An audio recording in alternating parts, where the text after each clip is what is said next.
मित्रों, भगवान श्री कृष्ण ने जन्म मथुरा में लिया, पले बड़े वो गोकुल में, और राज उन्होंने द्वारका पर किया। पर एक सवाल जो हम सबके मन में अक्सर आता है वो ये है कि जिस भव्य और दिव्य नगरी को स्वयं भगवान श्री कृष्ण ने बसाया था वो समंदर में क्यों समा गई, वो कहाँ गई, और इसके बाद भगवान श्री कृष्ण का क्या हुआ। इन्हीं सवालों का जवाब जानेंगे हम मिलकर आज की इस वीडियो। मित्रों, द्वारिका नगरी श्री कृष्ण की कर्म भूमि के नाम से भी विख्यात है। महाभारत में वर्णित कथा के अनुसार भगवान श्री कृष्ण ने जब कंस का वध किया तब जरासंध ने प्रण लिया कि वो कृष्ण और यदुवंशियों का समूल नाश कर देगा, और जब भी जरासंध को अवसर मिलता तो वो मथुरा और यदुवंशियों पर दावा बोल देता। उसका अत्याचार रुकने का नाम ही नहीं ले रहा था। ऐसे में यदुवंशियों की सुरक्षा के लिए श्री कृष्ण ने मथुरा को छोड़ देना ही बेहतर समझा। मथुरा छोड़ने के बाद उन्होंने समंदर किनारे एक दिव्य और भव्य नगर की स्थापना की जिसका नाम द्वारका रखा। यहाँ आने के बाद वो अपने प्रियजनों के साथ सुकून से जीवन यापन करने लगे। फिर वक्त का पहिया घूमा और लगभग 36 वर्ष तक कुशलता पूर्वक राज्य का संचालन करते हुए एक दिन अचानक उनके देह त्यागने के बाद वैभवशाली द्वारका नगरी भी समंदर में समा गई। मित्रों, पौराणिक ग्रंथों में इस घटना से संबंधित दो कथाओं की जानकारी प्राप्त होती है। पहली माता गांधारी का श्री कृष्ण को दिया गया श्राप, और दूसरी कथा है ऋषियों द्वारा श्री कृष्ण के पुत्र सांब को दिए गए श्राप की। महाभारत का युद्ध समाप्त होने के बाद महर्षि व्यास के शिष्य संजय ने जब गांधारी को ये बताया कि पांडव अपने साथियों और द्रौपदी सहित हस्तिनापुर आ चुके हैं तो उनको बड़ा मानसिक कष्ट हुआ। फिर भी किसी तरह उन्होंने अपने मन को संभाला, लेकिन जब उन्हें ये बात पता चली कि पांडवों के साथ भगवान श्री कृष्ण भी हैं, तो वह तिलमिला उठी और उनका मन प्रतिशोध के लिए लालायित हो उठा। उन्होंने श्री कृष्ण को श्राप देते हुए कहा, अगर मैंने अपने आराध्य की सच्चे मन से आराधना की है और निस्वार्थ भाव से पतिव्रत का पालन किया हो तो जिस प्रकार मेरे कुल का नाश हुआ है बिल्कुल वैसे ही तुम्हारी आंखों के सामने तुम्हारे कुल का भी नाश हो जाएगा।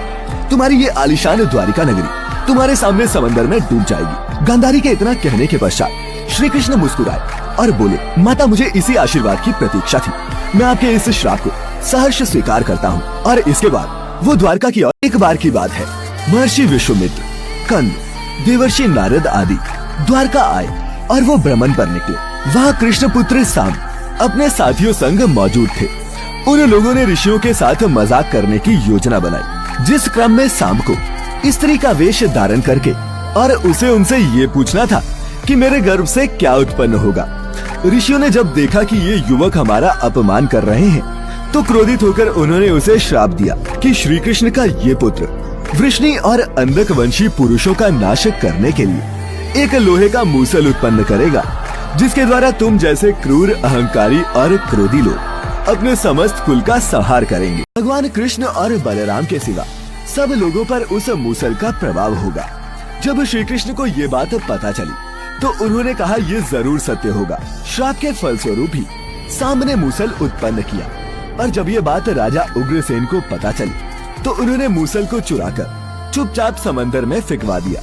साथ ही ये भी घोषणा करवा दी कि आज से कोई भी वृष्णि व अंधकवंशी अपने घर में मदिरा का उत्पादन नहीं करेगा। जो भी व्यक्ति छिपकर मदिरा तैयार करेगा उसे मृत्यु दंड की सजा दी जाएगी। और ये सुनकर द्वारका वासियों ने मदिरा नहीं बनाने का प्रण लिया। इस द्वारिका में आए दिन अशुभ घटनाएं घटने लगी। कभी तेज आंधी आती तो कभी तेज तूफान। चूहों की संख्या अचानक से इतनी ज्यादा बढ़ गई कि मनुष्यों से ज्यादा चूहे दिखने लगे और सोते हुए मनुष्यों के बाल और नाखूनों तक को कुतरने लगे। सारस उल्लुओं की और बकरे गीदड़ों की आवाज निकालने लगे। पूरी द्वारिका नगरी में अजीब सी घटनाएं घटित होने लगी। गायों के पेट से गधे, कुतियों से बिलाव और नेवलियों के गर्भ से चूहे पैदा होने लगे। यदुवंशी तामसिक क्रियाओं में सम्मिलित रहने लगे। फिर जब भगवान कृष्ण ने नगर में होते इन अपशकुनों को देखा तो उन्होंने सोचा कि कौरवों की माता गांधारी का श्राप सत्य होने का समय आ गया है। इन अपशकुनों को देखकर तथा पक्ष के 13वें दिन अमावस्या का संयोग जानकर श्री कृष्ण काल की अवस्था पर विचार करने लगे।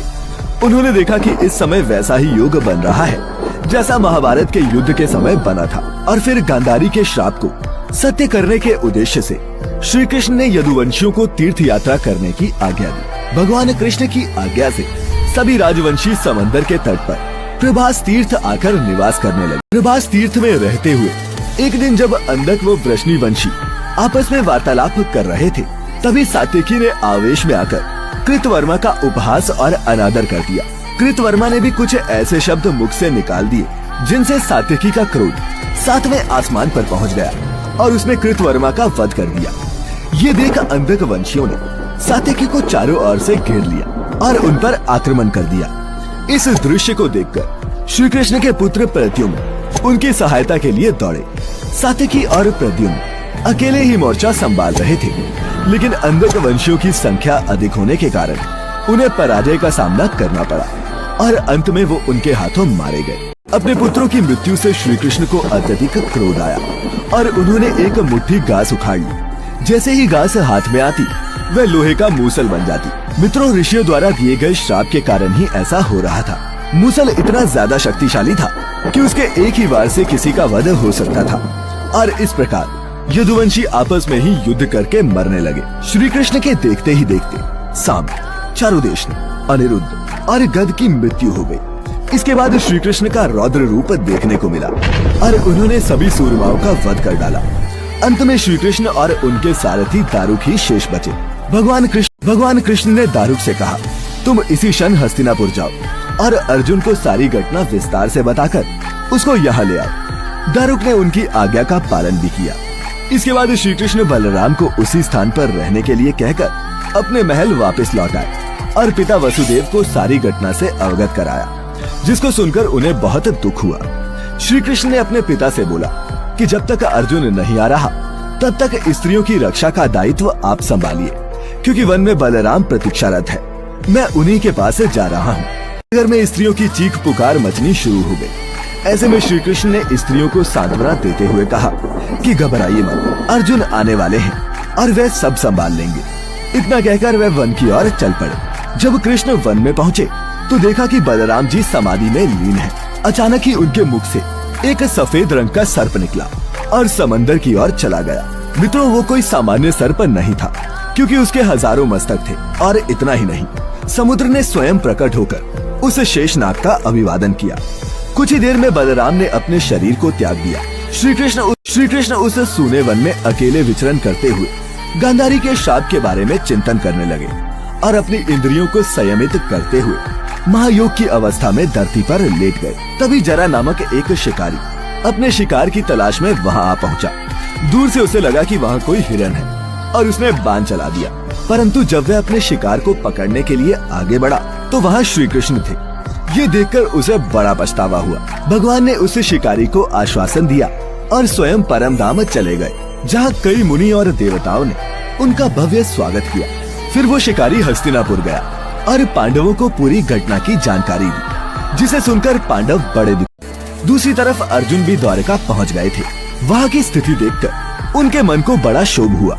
श्री कृष्ण की रानियों ने जब अर्जुन को देखा तो उनकी आंखों से भी अश्रु की धारा निकल पड़ी। इस दृश्य को देखकर अर्जुन की आंखें भी नम हो गई। वहाँ का पूरा माहौल ही शोकमय हो गया। वसुदेव भी वहीं उपस्थित थे। उन्होंने अर्जुन को श्री कृष्ण का संदेश बताते हुए कहा कि द्वारिका नगरी समुद्र में डूबने वाली है, इसीलिए आप नगर वासियों को लेकर किसी सुरक्षित स्थान पर चले जाएं। वसुदेव जी की बातें सुनकर अर्जुन ने दारुक से सभी मंत्रियों को बुलाने के लिए कहा। मंत्रियों के आते ही अर्जुन ने कहा कि मैं सभी नगरवासियों को यहाँ से इंद्रप्रस्थ ले जाऊंगा, क्योंकि शीघ्र ही इस नगरी को समंदर अपने में समा लेगा। इसके बाद सभी मंत्री तुरंत अर्जुन की आज्ञा के अर्जुन ने वह रात श्री कृष्ण के महल में ही बिताई। अगली सुबह श्री कृष्ण के पिता वसुदेव जी ने भी प्राण त्याग दिए। अर्जुन ने विधि विधान से उनका अंतिम संस्कार किया। वसुदेव जी की पत्नी देवकी, भद्रा, रोहिणी व मदिरा भी चिता पर बैठकर सती हो गई। इसके बाद अर्जुन ने प्रभास तीर्थ में मारे गए समस्त यदुवंशियों का भी अंतिम संस्कार किया। 7वें दिन अर्जुन श्री कृष्ण के परिजनों तथा सभी नगरवासियों को साथ लेकर इंद्रप्रस्थ की ओर चल दिए। उन सभी के जाते ही द्वारका नगरी समंदर में डूब गई। इस दृश्य ने सभी को